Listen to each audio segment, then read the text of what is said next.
Production funding for Behind the Headlines is made possible in part by the WKNO Production Fund, the WKNO Endowment Fund, and by viewers like you. Thank you. Bike share, the Wolf River Greenway, and much more tonight on Behind the Headlines.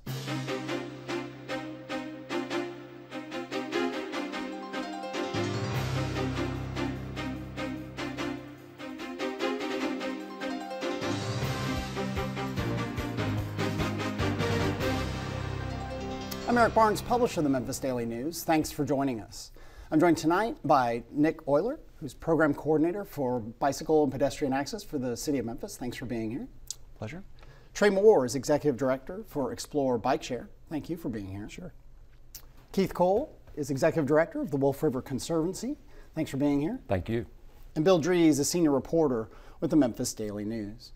I'll start, I don't know quite where to start because we're linking together things that aren't necessarily explicitly linked. I mean, there is no formal relationship between, say, Bike Share and the Wolf River Conservancy, which manages the Greenway. But all of these things are interrelated, a whole lot of other organizations that we'll sort of touch on. But I want to start with you and give us, each of you kind of give us a quick update, and then we'll go in depth in what's going on with your organizations. And I'll turn to you first, Keith, just a quick update, and then we'll go through some maps and really dig into the full scale of what's happening. Great. Well, the Wolf River Greenway Trail, upon completion, be a 25-mile-long trail through the city of Memphis, loosely following the meanders of the Wolf River through the city. Today we have about 7 miles that's actually open to the public. We have several segments under construction. Our goal is to complete the entire 25 miles in the city of Memphis by 2020. So it's a very exciting project. You're going to talk about greening initiatives here today. What we're so proud about our effort is how it connects and provides increased access to all the great greening initiatives going on in the city of Memphis. Yeah, and Trey, you have made some news. I mean, Bike Share, which was announced, I don't know, a year or two ago, I believe. Correct. The stations are out. You're about a month in. Give us a quick update on what's happened, and then we'll dig a little bit deeper. Sure. We celebrated our 1 month anniversary, I believe, yesterday. So we've been rolling for 4 weeks. It's been exciting. We are a 501c3 nonprofit organization, which a lot of individuals don't realize. But our mission is really to connect the city through transportation, mobility options, to promote tourism, health, culture, environment, all of those things as part of our program. We have educational components in addition to our certainly our transportation components using the bikes. We're seeing great adoption so far with our bike program. We're still learning a lot about habits of Memphians using bikes, but we're excited to be in the city. Really quick numbers, and then again we'll come back to dig in. About how many stations where people can pick up bikes? So we have almost 60 stations located throughout town and 600 bikes in our system. And about how many bikes were rented or taken in that first month? So we're approaching 7,000 trips that have been made by bikes so far, and that represents almost 3,000 unique users. Okay, we'll dig a little more into that. Nick, so the position you had, it was formed, I think was created, what, 10 years ago? It was in the Wharton administration, give or take. 8 years ago, actually. 8 years ago, okay. And it was partly, as I remember it, or as we reported it, was a response to some rankings, and it wasn't just a response, but certainly it came after some rankings that said that Memphis was one of the least bike-friendly cities. I think there were a whole lot of other reasons it happened, but your position was created. I think you're the second person. That's correct. To have it. What is your role overall in looking at bike and pedestrian access? It's, I think, not just bike lanes, although that's the things people probably see and recognize, but there's more to it. Right. I often get labeled the bike czar, but it is much more than just bike lanes. Essentially, my job is to make Memphis a more walkable and bikeable city, and to make it safer for walking and biking in Memphis. So you're right, in 2010, we were the 18th largest city in the country and had only 1.5 miles of bike lanes. And that year, no coincidence, we were rated the worst city for bicycling in the country by Bicycling Magazine. So in other words, we were as low as you could go. Since then, flash forward to today, we have nearly 120 miles of bike lanes in Memphis. We've been rated the second most accelerated city for biking. We now have one of the most state-of-the-art, equitable bike share systems in the country.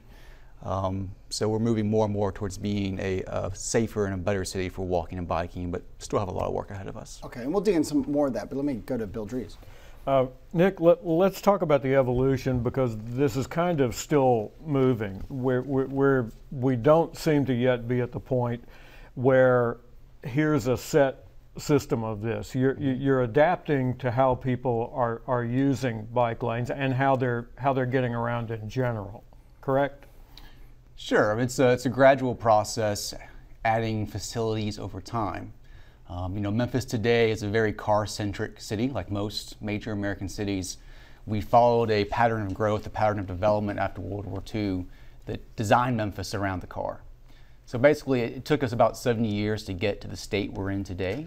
It's going to take quite a while to get back to a more sustainable, balanced mode or balanced network of transportation. Is Explore Bike Share, is that kind of what's called shared mobility? Is that a generational thing, or is your experience so far that it crosses generational lines? Great question. One of the things we're really excited about is what we're seeing, and you see it driving down the street, and we're seeing it through our data as well, that Memphians of all races, shapes, sizes, ages are using bike share for different reasons. Some for that last mile of transportation to get from public transportation to their job opportunity. We're seeing a lot of recreational use, which we hope have tons of health benefits for the community. So we're really seeing the older teens, young adults, but also the guys like you and me and ladies all around town.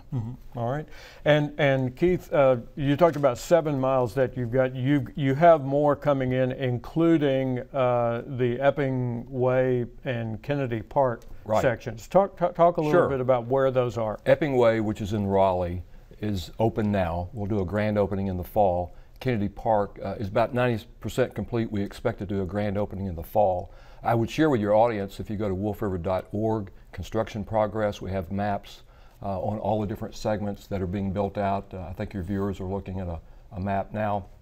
But we keep that updated as the progress of the construction continues to move ahead. But Epping Way and Kennedy Park are essentially complete. We're working on a segment out east from Walnut Grove to what we call a TVA power line, which is another 1.3 miles under construction. So we have that under construction today. And with Confluence Park coming online on the north end of Mud Island, what have you seen in the time that's been? Well, that's been extremely well received. There's 7,000 people that live on Harbor Town. The community has embraced it. It's an extension of the Mississippi River Greenbelt Park, if you will. And to put it in a broader context, if you take the south end of Memphis from Big River Crossing, following the Mississippi River Greenbelt Park up north to Harbor Town to our project, it just really connects all these different segments, all these different great greening initiatives that are going on in the city of Memphis. And Nick, when I think we first started talking about bike lanes at the outset, this was very much a discussion about that being part of the road system. It seems as if now we're discovering that that's not all that it's about, that there is this other network. There are trails, there are greenways that are out there. How do you think that's affected the work that you do? I think it's been critical to recognize that these two networks complement each other. You have an off-street network like the Wolf River Greenway and the Shelby Farms Green Line, but you also have an on-street network. In order to have good access to that off-street network, you need safe facilities on-street to get there. These off-street trails provide great recreational amenities, opportunities for exercise, and in some cases, transportation. But for a really good transportation network, we'll have to invest more in our on-street facilities as well. Hamplin, use that as an example, and Binghamton and Broad Avenue, where the on-street, I mean, the on-street is very visible there. There's some parts that it's almost constructed. So sometimes the bike lanes are just painted, sometimes they're paths, sometimes they're just a sign on the side of the road say, share this space. But in the Hamplin and Binghamton, Broad Avenue area, it's a kind of a next level of that connects as you said, in that case, it's connecting the Green Line to Overton Park and businesses in between. Will there be more of that sort of thing coming next? Somewhat, yeah, that's a great example. So the Hamp line that exists today is about to be changed. We're about to start construction finally on the permanent version of that later this year, using federal grant funds. actually coming in and building a landscaped median that separates the bike lanes from the travel lanes with cars, making it a lot safer, basically like an on-street greenway. And that will stretch all the way from where Shelby Farms Green Line ends today at Tillman, north up to Broad Avenue, and then hang a left on Broad and go to Overton Park.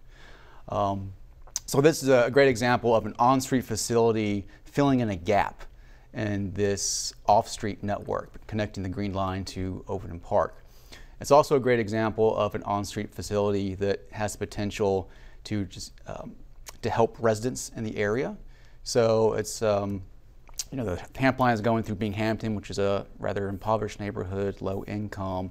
It's an area that already is relying on bicycles as a way to get to work or to get to transit. So by increasing their connectivity, increasing their access, it's not just a recreational amenity, it's also just a transportation link that improves their quality of life. And to what degree, I know you're only a month in, but in terms of your projections for bike share and looking at other cities that have had bike shares, to what degree do bike share programs become not just recreational? Are they used for people getting to from work? I mean, what are your goals on that? So every community uses bike share somewhat differently, but I think our mission here in Memphis is to make it accessible so people can use it in ways that are important to them. And so it's our responsibility to make sure that we're connecting with public transportation so that it does provide that last mile option for individuals. Our bus system is going through some changes. We want to be good partners and make sure we're connecting their passengers. We're working through a program that's sponsored by Innovate Memphis right now on a co-pass program that's going to be a pass that is has multiple use for both MATA bus transportation and bike share. So one pass will get you access to both systems. So we want to be partners in public transportation, but we're also seeing great adoption of bike share for health and recreational reasons. To come back to you, Keith, and we talked about the neighborhoods. I mean, right. Memphis is a city of neighborhoods, people say, and of all stripes. So we talked about Harbortown, you know, right. and which is certainly an upper middle class neighborhood in Memphis. Wolf River goes through every type and of neighborhood in the city. I mean, right. The Green Line did the same. And I remember when the Green Line opened, people said, "Well, it's going to be this. It's going to be a place of crime. It's going to be, it's going to be a place where people can get behind people's houses sure. and steal." There's a lot of fear sure. because of whatever, an obsession and a concern people have with crime here. Talk about the importance of that and opening up, for instance, Kennedy Park, which I right. would bet a tiny fraction of Memphians have actually been to Kennedy right. Park, this massive park up sure. on the Wolf River, which is now going to be connected through a heart or a line sure. through Memphis. Yeah. Well, this project, we frequently like to call it corridor of opportunity, because right now, even though we're focused on building it, we know that as we complete these segments in different neighborhoods, that they'll be used in different ways. Kennedy Park today is, I think it's the second largest city park in the city of Memphis. And we're on the map that we're showing, the Kennedy Park is over kind of to the left, I believe. It would be to the left. North of the Green Line. North of the Green Line, clearly, okay. in yeah. Raleigh. Yeah. It's actually, is it the northernmost part yes, of the Wolf River? It is.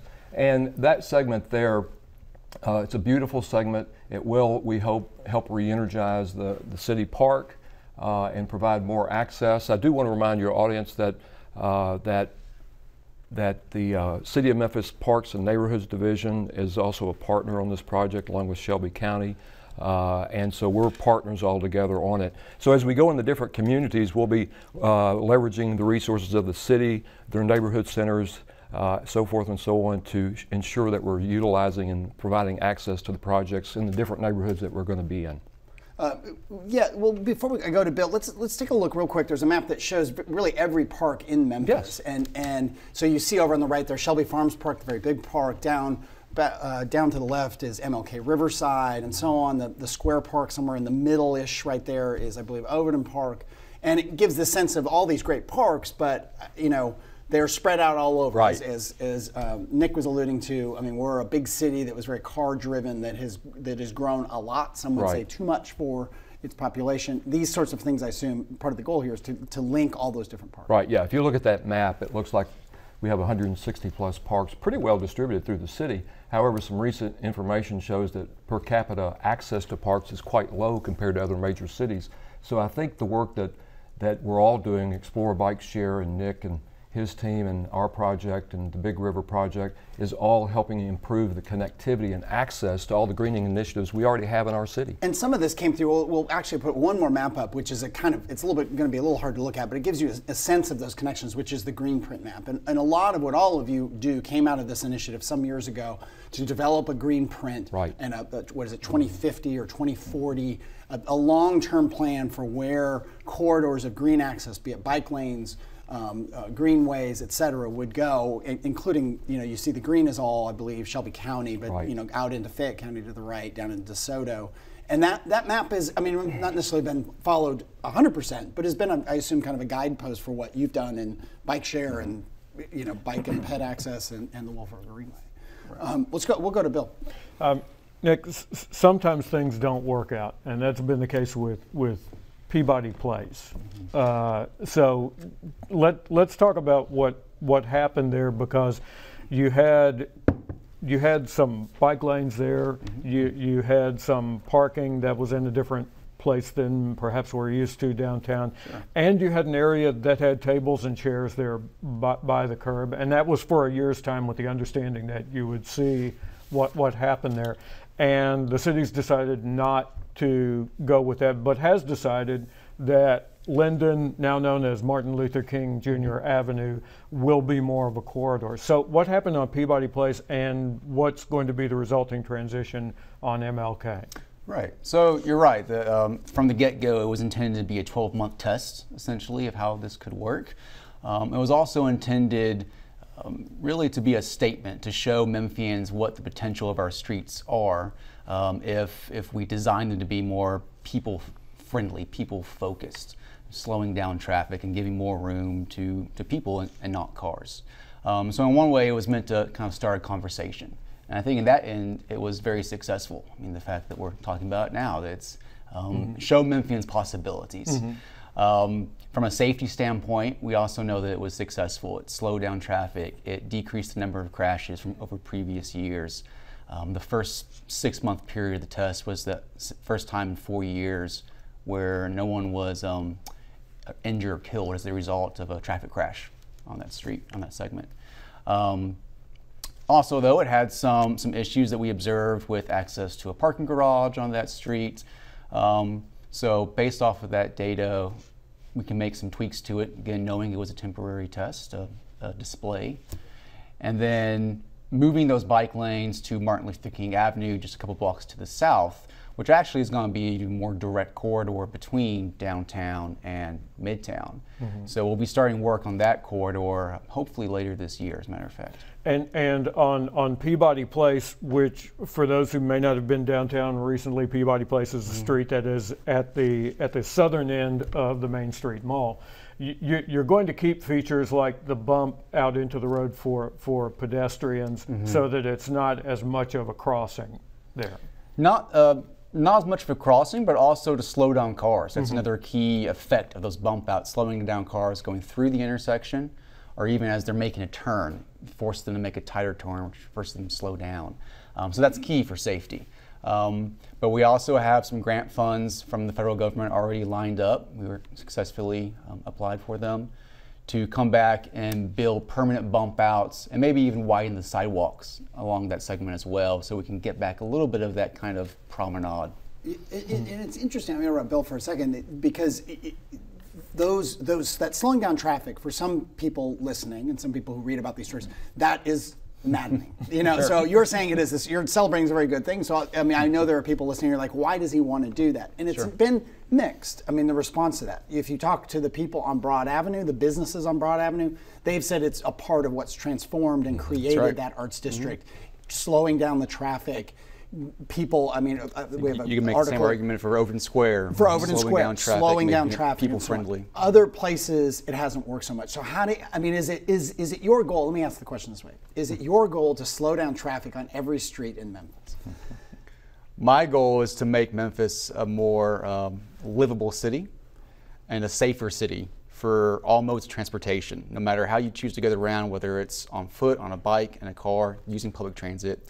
You shouldn't have to worry about your life, taking your life in your own hands, just because you're trying to get somewhere on a public street, in a public space. So it's really a question of, what do we prioritize more? Do we prioritize safety, or do we prioritize the ability to travel somewhere in your car as quickly as you want? Here's the facts. Memphis is one of the most dangerous cities for pedestrians today. We're the ninth most dangerous city for pedestrians in the U.S. today. We have, on average, 100 deaths every year from traffic crashes in our city. A third of those are pedestrians. Just last year, we had 37 people die because they were walking on a public street. The numbers are outrageous, and we need to do something about that. And that's my goal. And does that mean, and then I'll go back to Bill, does that mean, because I can hear people asking the question, that you would slow down Poplar, you would slow down some of the corridors, Lamar, what people think of as the throughways, because we are a city. You can't undo what as you said, that what was done in 70 years can't be undone all that quickly. We have a huge amount of the population that lives out east, jobs in other areas. So these streets, not just the highways, become these real traffic corridors in a city that, like many cities, has inadequate public transport. So how do you balance, I mean, again, it's back to that question, which I asked somewhat facetiously, but is it about slowing down every street, or is it slowing down selected streets? You have to look at the whole network. I think there needs to be a good balance between the needs of freight traffic, for example, of commuter traffic, for example, but again, the safety of our residents. If you look around the country, this isn't a conversation happening just in Memphis, it's happening everywhere. Cities around the country are starting to lower their default speed limits, even to the extent of down to 20 miles per hour. We're not talking about that yet in Memphis, but I would say that at some point in the future, yes, maybe we need to look at even some of these major corridors to slow down traffic and find a good balance just to increase safety. Okay, 4 minutes left. Well, does Explore Bike Share get feedback from riders about those issues? There's ways we can get feedback. We do a lot of community engagement in the community, talking to the community about where bike stations could or should be placed within the city to make it convenient for them. We certainly know that individuals who maybe haven't been on a bike in a while want to feel safe when they get on a bike. And we try to follow the infrastructure, the work that Keith's doing, the work that Nick's doing, and their organizations. We want to be partners with their infrastructure so that people can feel safe when on a bike. But we also want to put bike stations in locations where it's going to connect people to where they want to go. Keith, let's talk about another form of transportation. You're the Wolf River Greenway, of course, named after the Wolf River. What kind of access can we expect to the Wolf River? Well, long term, we hope to improve the access to the Wolf River. There's a very active paddling and canoe segment of the population in Memphis today, even though we have a poor access to the urban Wolf. But long range for our project, we hope to improve the access at Walnut Grove, Germantown, a Midtown site. McLean pops up as a very popular area. So we hope to improve the access to the Wolf River through our project, and that is part of the long-term goal. We don't have enough time to go too deep into it, but the Bird Scooters, which is a sharing program of these scooters that have just opened in the past week or so, something like that.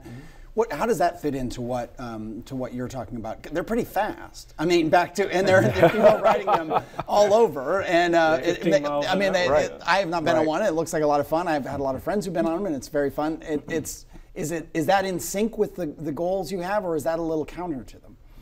I think there will be a niche for these kinds of electric scooters in Memphis and other cities in general. They're still very young. They've only been around in the country for about a year now. So I'd say in some ways it's too early to say what that niche exactly is going to be. But if you do look at some of these other cities, there are some concerns, and we're taking a look at them. Yeah, and we'll do a full show on bird scooters and other things sometime very soon. For you, next steps for the bike share, we just have a minute left here, but what are you growing? Are you going to be moving stations around? Are you adding bikes? What's next? So we continue, we're, in operation a month, we continue to look at what the data is telling us about current station locations. We're nimble, we're flexible, we can move locations as demand requires if we didn't properly place them initially. We are looking for an expansion in 2019 where we can move into hopefully the university district, connect university students at Memphis, Rhodes, CBU, to our bike share network, connect them to all the great assets around the city. We want to go into Binghamton strongly, move into Uptown. So we do want to expand the system and make it for all Memphians. And then for Wolf River, I mean, I think it was 5+ years ago that you and I met through a mutual friend. Right. And you told me you were going into a campaign to raise how many tens of millions of dollars for this project? The new stated goal was $62 million. Yeah. We have $46.5 million committed today, approximately 51% private, 49% public. We're still in the quiet phase of a capital campaign. We're still very optimistic. Not so quiet. We are on TV. Yes, you're right. It's our secret. Sorry. But we're very optimistic that we will achieve that goal and build out this project because it's so important to the entire community, and there's such a groundswell of support for it, both from the city and the county and the general population. So we're very optimistic that we'll complete that. But our long-range focus for the Conservancy is not only building it, but how we will use it in the city. How will we engage the community in a very important way that the community wants to use it. All right. Well, thank you all. Thank you all for being here, and thank you for joining us. Join us again next week.